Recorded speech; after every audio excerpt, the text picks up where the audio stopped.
Section 19. Money in the laboratory. 659. Flykillard. There is needed some powerful chemical that will destroy flies the moment they enter the house, and yet be harmless to man. He will become richer than Croesus, who shall give us the much-needed boon. 660. Artificial egged. The art of chemistry is now so far advanced that a clever student of the science ought to compound an egg which will be so cheap and such a clever imitation of nature as to enable him to make money by his skill. 661. Sediment liquefied. Find a chemical substance that will liquefy the residual substances in barrels. There would be an enormous demand for a composition that would do the work effectively. 662. Fire kindler. A material which will kindle both wood and coal without addition of paper, shavings, or any other article. 663. Egg preserver. No process has yet been found for preserving eggs for months and keeping them as fresh as newly laid ones. Here is the chance for the practical chemist. 664. Mosquito annihilator. The greatest pest is the mosquito. If some chemical could be found which could be squirted liberally upon the marshes, which are the breeding place of the mosquito, and thus annihilate the pest, a long-suffering public would shower its benefactor with gold. 665. Artificial fueled. There is needed a fuel that can be produced as cheap as wood for use in the spring and fall, when the weather is too mild for the use of the furnace. 666. The flammeless torch. There are hogsheads full of money for the man who will invent an igniter which will cause combustible matter to burn, but will not itself flame, a device which can ignite a lamp instantly by a thrust down the chimney, or light the gas without the usual hunt for a match. 667. Chemical eraser. Some chemical should be produced which will effectively erase the marks of a pen and leave the paper the same as before. Section 20. Money in tools. 668. The instantaneous wrench. A monkey wrench, the jaws of which may be adjusted instantly, instead of by the screwing process now in vogue. 669. The double-channeled screw head. A screw in which the head has two channels instead of one, crossing each other at right angles. 670. The double power screwdriver. The last invention requires another, a screwdriver, also double at the end, by means of which twice the power may be acquired in the insertion of screws. 671. The multiple blade parer. A knife with several blades so arranged as to cut the skin of the fruit on all sides at once, and with a gauge to fit it to any size of fruit. 672. Knife guard. A knife with a guard for peeling fruit, preventing the fruit from being pared too deep. 673. The all-tool. A pocket device on the principle of a many-bladed knife, except that instead of blades the things which open from the handle, besides the single blade, are a saw, gimlet, file, corkscrew, screwdriver and other useful tools. 674. A nail-carrying hammer. A device for holding nails to a hammer. Carpenters would work twice as fast. Section 21. Money in the cars. 675. A speed indicator. A contrivance for determining the speed of street railway cars. The speed is governed by law, but there is no practical means for determining how great it is. The laws of all our cities will ensure the success of such an invention. 676. Automatic car coupler. A device is needed whereby the simple impact of one car upon another will cause a coupling pin to be inserted in place. If you can contrive a system by which cars can be coupled by the same mechanism now employed for air brakes, every one of the million or more cars on our railways will be equipped with it. 677. The fender car brake. A fender so constructed that when it strikes an obstacle a brake is released which binds the wheels. Hundreds of lives would be saved every year. Companies which now pay heavy sums for loss of life and limb would buy such an invention on most liberal terms. 678. Folding car step. To avoid the difficulty of alighting from a car or of climbing into one when a car is not at a platform, invent a step which folds up when not in use. 679. Car signal. A device for signaling would-be passengers when the car is full. The law will soon require such a device, and then there will be a rush of inventors to reap the reward. The early bird catches the worm. 680. Automatic water tank. Here is a valuable suggestion to railway engineers and mechanics. It is believed that it is entirely feasible to construct a railway water tank that shall work automatically. It is to be done by utilizing the waste steam of the engine. It is a new application of the old principle of the forcing of water into and out of a steam-tight chamber by the alternate admission thereto and condensation therein of live steam.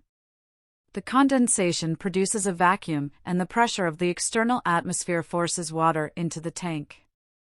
It is only necessary to locate the tank within suction distance of its water supply, and there is the saving of wages, fuel, and repairs. It has been recently stated that the cost of pumping at the railway stations of the United States last year amounted to $7 million, or an average of $700 per station. Who will put these millions in his pocket by devising an automatic water tank? Section 22. Money in making people honest. 681. The housekeeper's safety punched. We want a device which will do away with the need of trusting to the honesty of the iceman, grocer, baker, and others who supply our daily wants. 682. The unalterable check.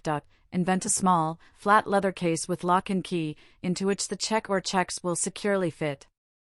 Only the signer of the check and the officer of the bank have the key. The latter, after paying the check, holds the case for the depositor. This would make it impossible for the check to be raised, or, if lost, for a dishonest finder to have it cashed, as he would be unable to give either the name or the amount. The cases should be made very cheap so that a depositor could possess a number at a trivial cost. 683. Egg tester. One which will test eggs by a new method and grade them according to the length of time they have been laid, such as 3 days' eggs, 3 weeks' eggs, packed eggs, etc. 684. Umbrella lock. A small attachment to an umbrella which will serve as a lock when in place, and will do away with the intolerable nuisance of stolen umbrellas. 685. The guaranteed box. There is sore need of a patented box guaranteed to hold exactly 1 quart. Not only do present measures differ, but the custom of dealers is not uniform with regard to a heaping or an even measure. Section 23. Money in travelers' articles. 686. The adjustable trunk. Some kinds of traveling bags can be adjusted to suit the degree of baggage a traveler needs. Some similar arrangement should be supplied for trunks. A half-filled trunk is more apt to be broken than a full one. 687. The hollow cane. One which will contain many small articles for the use of travelers. 688. The elastic trunk strap. Avoid the hard work of strapping trunks as well as the unsightly straps by inventing an ornamental band which will do by elasticity what is now done by the buckle. 689. The slide bag. An extension handbag in which when required the ends may be slid out so as to treble the space, and when empty may be slid back, making it very small. 690. The outfit trunk. There should be a trunk with various divisions for the reception of articles, like the drawers of a bureau or the compartments of a writing desk, in which everything can be properly placed. Section 24. Money in toilet articles. 691. Curling iron attachment. A wire frame attached to a lamp. The top part, which is fixed on the lamp chimney, should have a depression for holding a curling iron. May be sold to every lady for 10 cents. 692. The hinge blacking box. Invent a blacking box with a hinge top, and thus avoid the difficulty of opening it in the old way, and also the nuisance of soiled hands. 693. The mirror hairbrush. A combined toilet article for travelers, the handle of the brush being enlarged so as to hold the comb, which is released by a spring, and the end of the brush containing a small mirror. 694. The soap shaving brush. A shaving brush with a tin casing containing soap. Turning the brush makes a lather all ready for application to the face. Very convenient for travelers. Section 25. Money in amusements. 695. The ducking stool. A game for seaside resorts. Bathers would like a large pool or tank where, by a system of planks fastened to a central post, 2 bathers could go alternately up and down, one being in the water while the other was in the air, an arrangement like the seesaw which children are so fond of. It should have sufficient capacity to accommodate a number of bathers at once, and should be as near as possible to the sea, so as to be available by persons in bathing suits who have already had a salt bath.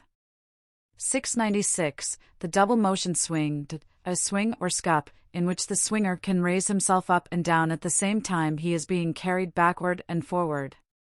697. The folding skate.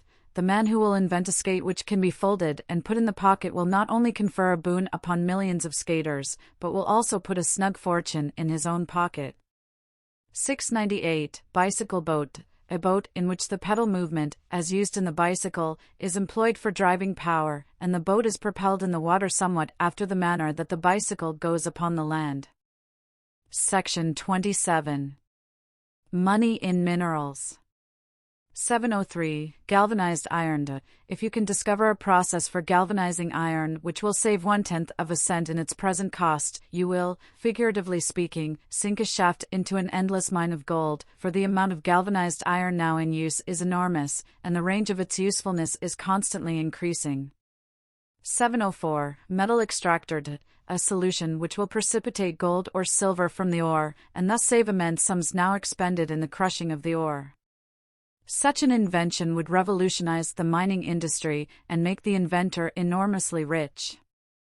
Mr. Edison says, "I am convinced there is not a single abandoned gold claim in the world where gold has ever been discovered, from which the precious ore cannot be extracted in quantities to pay a big margin of profit over the cost of operation." 705. Gold paint. Henry Bessemer invented gold paint, which remains a secret to this day. At first, he made 1,000%. Today, it yields 300%. Here is a chance for the man of brains, as the monopoly lies in a secret and not in a patent. Section 28. Money in great inventions unclassified. 706. Storage of power. No man with brains need go to the Klondike. Diggings that pay infinitely better will be found in your own little workshop. Vast fortunes await those who can think out some means of utilizing the natural forces, such as tides, winds, wave power, and sunshine. These forces can be and soon will be stored compactly, so as to respond promptly to sudden drafts of power. The future of the entire world's work lies along these lines, and there will be inventions and enterprises that in importance will dwarf the discovery of steam power and revolutionize the world's commerce. 707. Pictorial telegraphy. One of the greatest fortunes ever made by inventors will be realized by him who succeeds in making a perfect picture by means of the electric wire. Already inventors are at work trying to send pictures by telegraph, and some have nearly succeeded, but the first in this hot race will go to the head of millionaire inventors. 708. Solidified petroleum. Here is a fuel which, if possible, and it seems entirely so, will turn the world upside down. It is said that petroleum can be compressed into a solid, and that 3 cubic feet will represent the bulk of a ton of coal, and will last combustible as long as 50 tons. Think of the immense saving to our merchantmen, steamboat, and war vessels. Instead of 5,000 or 6,000 tons of coal, they will have only a few petroleum sticks. No invention of early or modern times contains such possibilities of economy in commerce, of revolution in means of transportation, and of limitless fortune to the lucky discoverer, as this one that promises or threatens to displace coal, as yet the greatest factor in the world's progress. Here is a prize alluring enough to call out the keenest and most devoted powers of the scientific inventor. 709. Non-inflammable wood. The vast benefit of a non-inflammable wood has long been realized. As long ago as 1625, a patent for such a process was taken out in England, but the old inventors labored under the disadvantage of being ignorant of the chemical and physical qualities of wood. But the time is now ripe for a successful invention of that kind. The difficulty is to get rid of the combustible gases in the wood without at the same time destroying the cells. This difficulty could probably be overcome by placing the wood in a vacuum, admitting steam, and thus vaporizing the moisture of the wood, drawing off the product of the vapor. Then, if the wood should be saturated with certain salts, it would doubtless be found that the combustible gases would be destroyed and the carbonization of the wood under high heat prevented. If the process should be successful, the demand for the wood would be enormous, as it would be immediately required for all vessels, and indeed, for all buildings. The possibilities of wealth from such an invention almost surpass the limit of the imagination. 710. Suction pipe. There are many delicate operations in manufacture which are now performed at great expense by hand, but which could be done better and cheaper by a gentle air pressure. The inventor of a device of this kind for spreading and shaping the tobacco leaf in cigar manufacture has his patent capitalized for $2 million, and it is paying 60% interest.